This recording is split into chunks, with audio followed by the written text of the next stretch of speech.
Alright, hey, what's up, true believers? It's Cole, and coming to you again from my half-made futon here.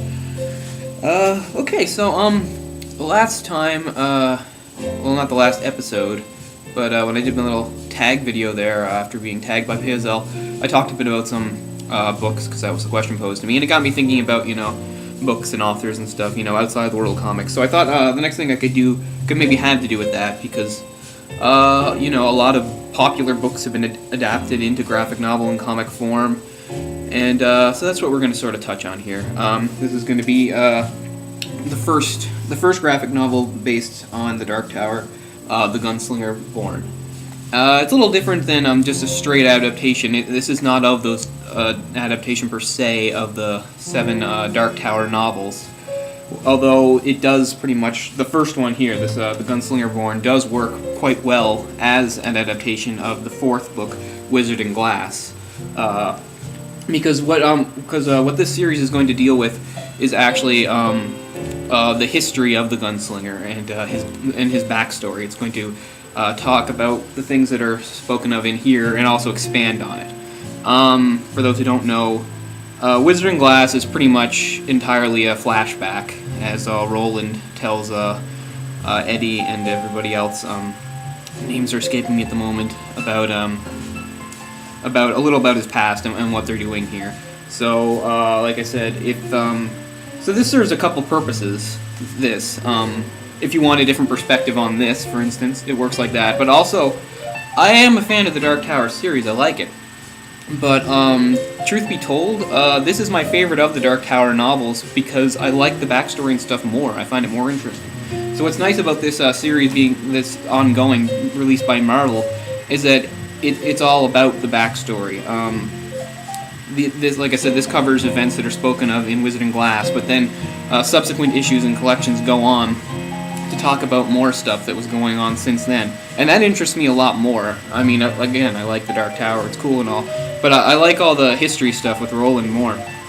So, I don't know any way of talking about this without, giving away spoilers, so I don't know if you're reading the Dark Tower series or whatever, but I'll probably give away a few spoilers here. So there's, again, it's sort of like an alternative to reading Wizard in Glass. I wouldn't call it an alternative, but again, everything that's in Wizard in Glass is more or less in here, obviously condensed. This is 7 issues. Because of how good they look, art being done by Jay Lee and Richard Isanove, it's just beautiful. It's one of the prettiest graphic novels I own. That the way I decided to collect these was to get them as they came out in hardcovers. To date, 3 of them are out. That would be The Dark Tower, The Gunslinger Born, followed by The Long Road Home, and then Treachery. And I'm just waiting for the next collection to become released in hardcover. Like I said, sometimes, it's cool getting the individual issues as they go. That's what I'm doing with The Stand, actually, another Marvel adaptation. Although, again, this is not a straight adaptation. This expands on things that are only briefly mentioned, and some stuff that's not really talked about at all. Okay, so in the The Gunslinger Born, pretty much everything can be found, again, in Wizard in Glass. What does there say about it? Oh, it's written by Peter David, well-known Marvel scribe, mostly known for his very prolific run of The Incredible Hulk in the 90s, but he's done a lot of other stuff. And they really take the subject matter seriously, which is the first step, really, in doing a good adaptation of something like this, whether it's based on a novel or a show or a movie or whatever. They really do. There's narration going on in this by just an unseen, omnipresent narrator, and it's done very well in the voice that Stephen King has given to this old world that Roland's supposed to come from. That's part Old West, part like medieval, like the Arthur legend type thing. I wish I could find a good example here. I don't know, but they'll say things like "Hear me well" and "Do you ken it" and things like that. Anyone who's familiar with this book and stuff like and the other books, just the way Roland speaks, it's done here. Oh yeah, and they'll say "Listen well" or "See the speed of Roland's hand. Even then, first among equals, he has his hawk airborne, and the others are still pulling off their birds' hoods." That's talking about this starts with him back in Gilead, the city he comes from, which seems a lot like a medieval city in a lot of ways. Gunslingers are sort of like the equivalents of knights, and at 14 he challenges his trainer, or his mentor, Court, 2 years early, and if he bests him, he'll become a gunslinger, and that's what he does. It's really nice to see these characters again. And then, of course, we've only read about written in prose, and that's great too. It's nice to be able to just imagine them. But again, it's also nice just to see characters brought to life through artists. There we have Roland at the top, followed by Cuthbert, and then Elaine at the bottom. His friends, they make up his quartet, as it were. So yeah, we have the fight with Court, and he sorry about the light there. And anyway, he bests him, and after that, he has to leave because of the plotting of the traitor Martin Broadcloak, who is one of the many names for anyone who knows the Gunslinger, and the Dark Tower series, the Man in Black, who goes by many names, the eternal nemesis, and he's just one part of a larger scheme, where the main villain is a mysterious entity known as the Crimson King, who we don't see. We get to see him a little bit in this, which is cool. And then, of course, it comes down to war between forces of Gilead and other places known as the Affiliation, and then the forces of John Farson, the Good Man. The Good Man just being sort of, I don't know, a joke or whatever, because he's obviously a very evil being.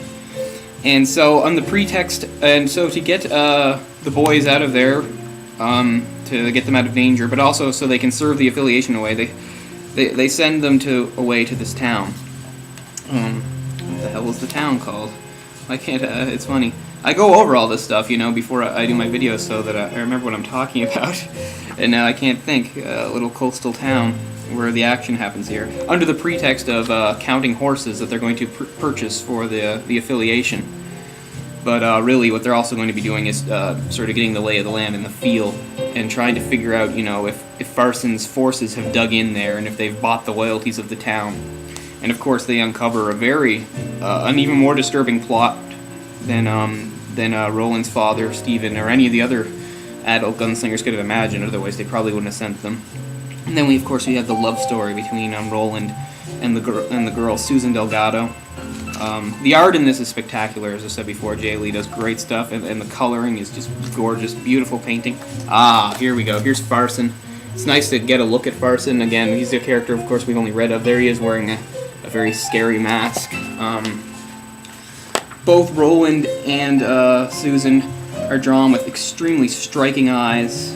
There's often a lot of narrow shots where all you see are their eyes, as you can see. And yeah, I don't have much to criticize. I just love how this is done, the pacing. Obviously, this is a fairly longish novel. I mean, it clocks in at nearly 700 pages, and one of the things I like about it, some people say it drags, but one of the things I like about it was it just builds and builds all this tension, because you know something's going to happen as they uncover Farson's plot and his agents there, the big coffin hunters.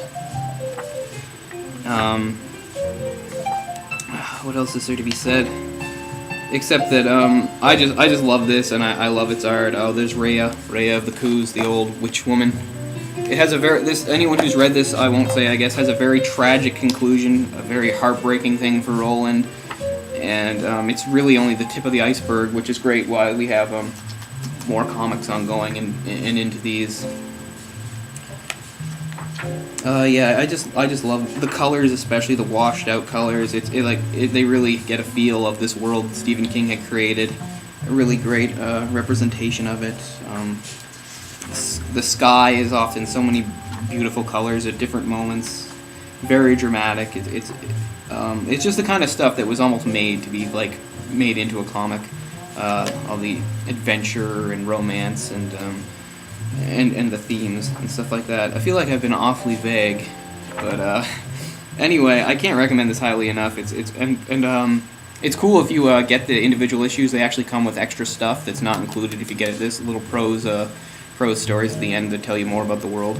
But I think the hardcover is almost the way to go, just because of how pretty it is, and it's just really great art to have.